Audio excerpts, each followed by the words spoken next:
नमस्कार, ओम शांति। आप देख रहे हैं पीस न्यूज़ और आपके साथ मैं हूं शिवांगी।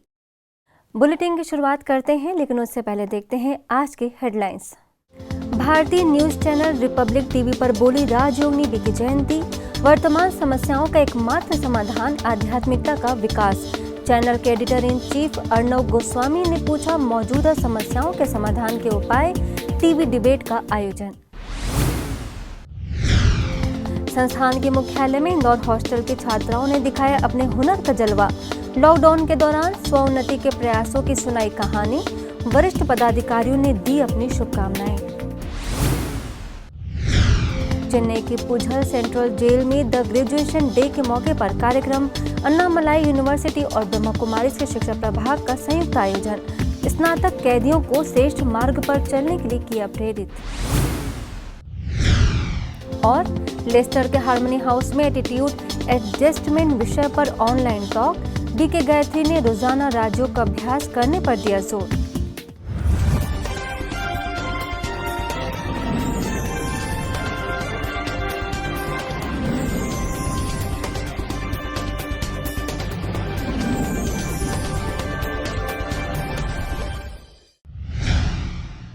ब्रह्मा कुमारी संस्थान में यूरोपियन डायरेक्टर बीके जयंती को भारतीय न्यूज चैनल रिपब्लिक टीवी ने कठिन दौर से गुजर रही मानव जाति के ज्वलंत मुद्दों पर बातचीत करने के लिए अपने show nation wants to know विषय पर आमंत्रित किया। रिपब्लिक टीवी के editor in chief Arnab Goswami ने चर्चा की शुरुआत बीके जयंती के व्यक्तिगत आध्यात्मिक यात्रा से की।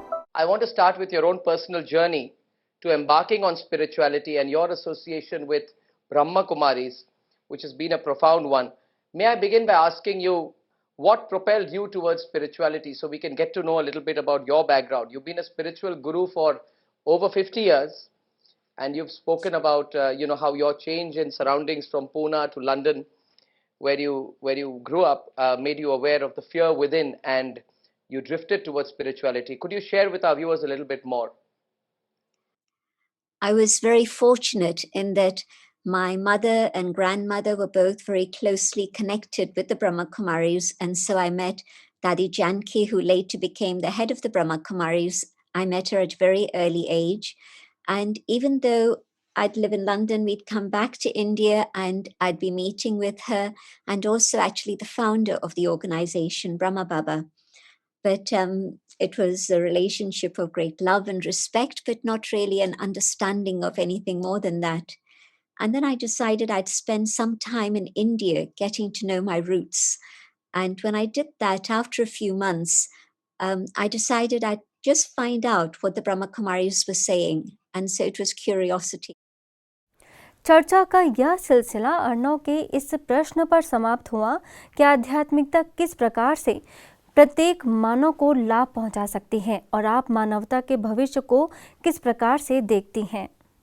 What you're talking about is completely secular. Your philosophy, your spiritual guide seems to be open to people from all beliefs, if I'm not correct. If I'm not mistaken, am I correct that anybody can be following your spirituality? It's open to all. It's not got any walls to build.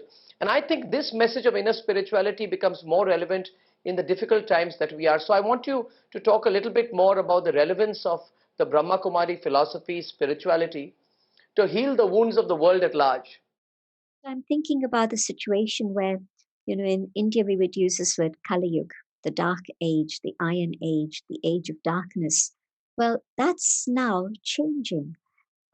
People are interested in meditation. People are interested in vegetarian diet, veganism. People are interested in looking at a holistic approach to things rather than a very limited approach.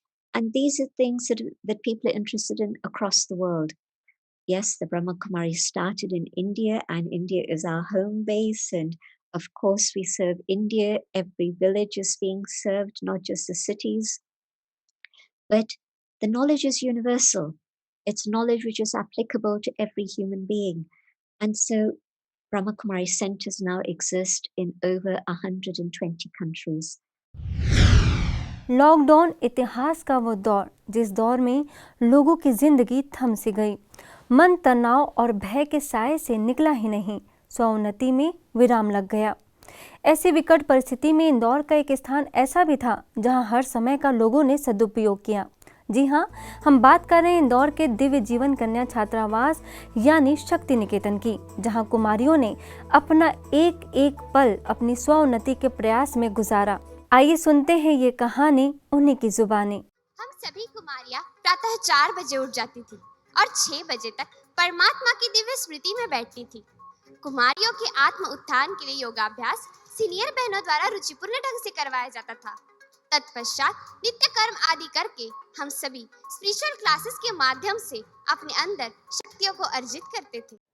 सर्व गुणों व कलाओं से संपन्न इंदौर छात्रावास की कुमारियों ने मंच पर जब प्रस्तुतियां दी तो सभा में उपस्थित सभी लोग मंत्रमुग्ध हो गए। फिर चाहे बात देशभक्ति की हो या कोरोना को जड़ से मिटाने की, परमात्मा अवतरण भूमि पर परमात्मा मिलन की सुखद अनुभूति की बात हो या लोगों को राजयोग के लाभों से अवगत कराने की, इन सभी बातों का समावेश नृत्य नाटिका में एक साथ देखने को मिला। चला ज़लज़ला चला अब रुकेंगे ना हम, डर मिटा चला सर उठा चला अब झुकेंगे ना हम।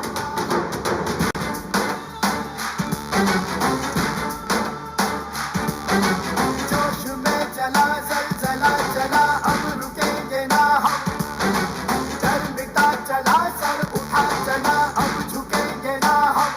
ओ धारे बासी तेरे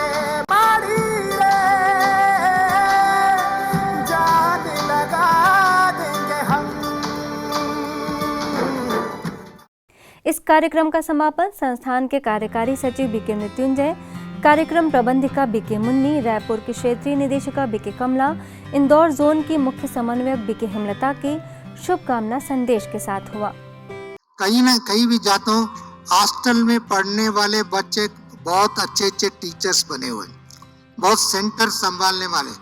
दूसरा, विदेशों में भी मैंने देखा बहुत अच्छे अच्छे स्टूडेंट हैं। इसके लिए सबसे बड़ा एक जोन बना सकता है, रिट्रीट बना सकता है, उसको संभाल सकता है, परंतु बच्चों को संभाल करके जीवन बनाना बड़ी कठिन काम है। तो एक दुनिया में यही हॉस्टल है ब्राह्मण परिवार में पूरे विश्व में, जहाँ पर 125-150 कन्याएं संगठित रूप में पढ़ती है, हर तरह की कलाएं सीखती है और अपना प्रदर्शन करती है। तो हमारी यही शुभकामना है, इन कन्याओं की सदा उन्नति होती रहे। करुणा बहन और शकुंतला बहन बहुत कर्मनिष्ठ कर्मठ बहनें हैं। हॉस्टल के लिए, बच्चों के लिए बहुत मेहनत करते हैं, बहुत ध्यान देते हैं। माँ बाप भी अपने बच्चों पर इतनी मेहनत नहीं करते होंगे जितना हमारी ये बहनें करती हैं, और जिसके फलस्वरूप एक एक बच्चों का जीवन कितना श्रेष्ठ बनता है। चेन्नई की पुझल सेंट्रल जेल में अन्नामलाई यूनिवर्सिटी और ब्रह्मा कुमारीज के शिक्षा प्रभाग के संयुक्त तत्वाधान में द ग्रेजुएशन डे यानी स्नातक दिवस मनाया गया। इस अवसर पर माउंट आबू से शिक्षा प्रभाग के अध्यक्ष बीके मृत्युंजय ने सभी ग्रेजुएट कैदियों को ढेर सारी बधाई और शुभकामनाएं दी। इसके साथ ही तमिलनाडु जोन के सर्विस कोऑर्डिनेटर बीके बीना ने सभी का मनोबल बढ़ाया और बीके देवी ने राजयोग का सुंदर अभ्यास कराया। इस उपलक्ष्य में सेंटर फॉर योगा स्टडीज के डायरेक्टर डॉक्टर के वेंकटा छलापैथी, वैल्यू एजुकेशन प्रोग्राम्स के डायरेक्टर बीके पांड्यामणि, बीके पोंडी देवी समेत कई विद्वान उपस्थित थे, जिन्होंने बड़ी संख्या में उपस्थित कैदियों को श्रेष्ठ मार्ग पर चलने के लिए प्रोत्साहित किया। ब्रह्मा कुमारी संस्थान के युवा प्रभाग द्वारा प्रारंभ किए गए youth for global piece project की लॉन्चिंग तमिलनाडु के मदुरई सेवा केंद्र के द्वारा भी की गई, जहां प्रोजेक्ट का उद्घाटन करने माउंट आबू से ब्रह्मा कुमारी संस्थान के कार्यकारी सचिव बीके मृत्युंजय खास तौर पर पहुंचे। उनके साथ इस विशेष मौके पर वैल्यू एजुकेशन प्रोग्राम्स के डायरेक्टर बीके पांड्यामणि, फॉरेन ट्रेड के additional director general doctor MK Shanmukh Sundaram, deputy commissioner Palani Kumar, Madurai सब जोन प्रभारी बीके मीनाक्षी समेत कई अन्य वरिष्ठ सदस्य मौजूद रहे। इस दौरान बीके मृत्युंजय ने बताया कि वर्तमान समय समाज, राष्ट्र और विश्व के सुंदर परिवर्तन के लिए युवाओं को सशक्त बनाकर उन्हें सही दिशा दिखाना जरूरी है। इसके साथ ही अन्य महानुभावों ने इस अभियान के अंतर्गत होने वाले कई कार्यक्रमों की जानकारी दी। ब्रह्मा कुमारी संस्थान के मनमोहिनी वन स्थित ग्लोबल ऑडिटोरियम में आबू रोड के मीडिया कर्मियों के लिए सब परिवार स्नेह मिलन का आयोजन किया गया। इस अवसर पर जयपुर से आई जयपुर सबजोन प्रभारी बीके सुषमा ने कहा कि प्रकृति का सिद्धांत मनुष्य को बहुत कुछ सिखाता है। कोरोना काल में मनुष्य को ना चाहते हुए भी उसे ऐसा करना पड़ा। ऐसी परिस्थितियों में राजयोग, ध्यान और आध्यात्मिक शक्ति को बढ़ाएं। ज्ञान और योग वो शक्ति है जो हमें हमारे लक्ष्य की ओर एकाग्र करता है, फोकस करता है। तो ये वर्तमान समय में हमें लाभ लेना चाहिए। इस दौरान पत्रकारों से राजयोग ध्यान सीखने की अपील की गई। इससे पूर्व कार्यक्रम में आए पत्रकारों का तिलक और पुष्प गुच्छों से स्वागत किया गया। साथ ही उन्हें ईश्वरीय सौगात भी भेंट की गई। इस मौके पर पीस न्यूज के हेड तथा पीआरओ बीके कोमल ने मीडिया कर्मियों का स्वागत किया, जिस पर पत्रकारों ने भी आभार जताया। इस दौरान बीके सुधीर, बीके राम सुख मिश्रा, बीके जगदीश समेत कई लोग उपस्थित थे। राजस्थान के भीनमाल में रानीवाड़ा सेवा केंद्र के द्वारा ज्ञान गंगा भवन में विश्व शांति के लिए युवा प्रोजेक्ट की शुरुआत की गई। इस अवसर पर रानीवाड़ा के विधायक नारायण सिंह देवल, उपखंड अधिकारी कैलाश चंद्र अग्रवाल, उप प्रधान महादेव राम देवासी, भीनमाल सेवा केंद्र प्रभारी बीके गीता ने दीप जलाकर कार्यक्रम की शुरुआत की और बीके गीता ने प्रोजेक्ट के बारे में जानकारी देते हुए कहा कि यह प्रोजेक्ट युवा जागृति के लिए बनाया गया है, जिसके अंतर्गत अलग अलग विषयों पर युवा जागृति के लिए कार्यक्रम आयोजित किए जाएंगे। इसी के तहत रानीवाड़ा की सरस दूध डेयरी में भी कार्यक्रम आयोजित किया गया, जिसमें सरस दूध डेयरी के मैनेजर किशन लाल बिश्नोई, बीके गीता और बीके सुनीता ने संबोधित किया। ऐसे ही पंजाब के पठानकोट में भी युवा प्रभाग के द्वारा youth for global piece project का शुभारंभ सेवा केंद्र प्रभारी बीके सत्या की अध्यक्षता में अकाली दल बादल के पंजाब प्रदेश के उपाध्यक्ष सरदार हरदीप सिंह लमिनी के द्वारा किया गया। इस दौरान हरदीप सिंह ने संस्था की सराहना करते हुए कहा, ये संस्था समाज को जमीनी स्तर से ऊंचा उठाने का महान कार्य कर रही है। इस प्रोजेक्ट के तहत पीस वॉक, पोस्टर प्रतियोगिता, गिफ्ट ऑफ गुड विशेष समेत कई प्रतियोगिताएं आयोजित की गई, जिसमें युवाओं ने बढ़ चढ़कर हिस्सेदारी निभाई।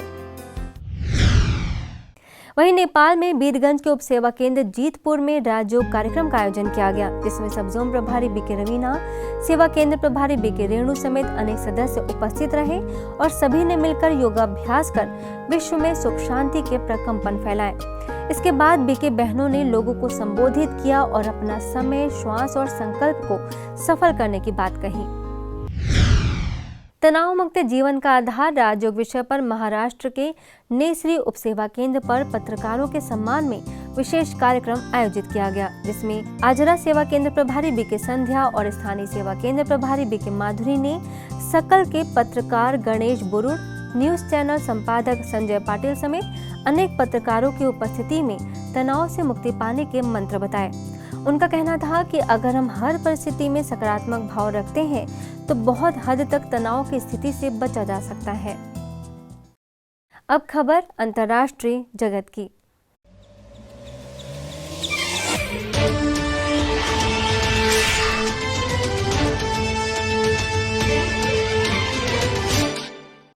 लेस्टर के हार्मनी हाउस में एटीट्यूड एडजस्टमेंट्स विषय पर ऑनलाइन टॉक का आयोजन किया गया। इस टॉक में बीके गायत्री ने विषय पर बात की और अपने दृष्टिकोण को सकारात्मक बनाने का आह्वान किया। इसके साथ ही तनाव से मुक्त बनने व सकारात्मक जीवन शैली बनाने के लिए राज्यों को दिनचर्या में शामिल करने की प्रेरणा दी। The attitude adjustment that would be required in this case is to remember that my awareness is focused on company colors, the attitude.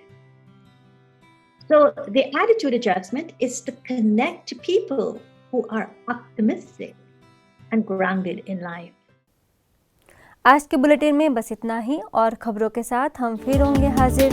तब तक के लिए दीजिए हमें इजाजत। नमस्कार। ओम शांति।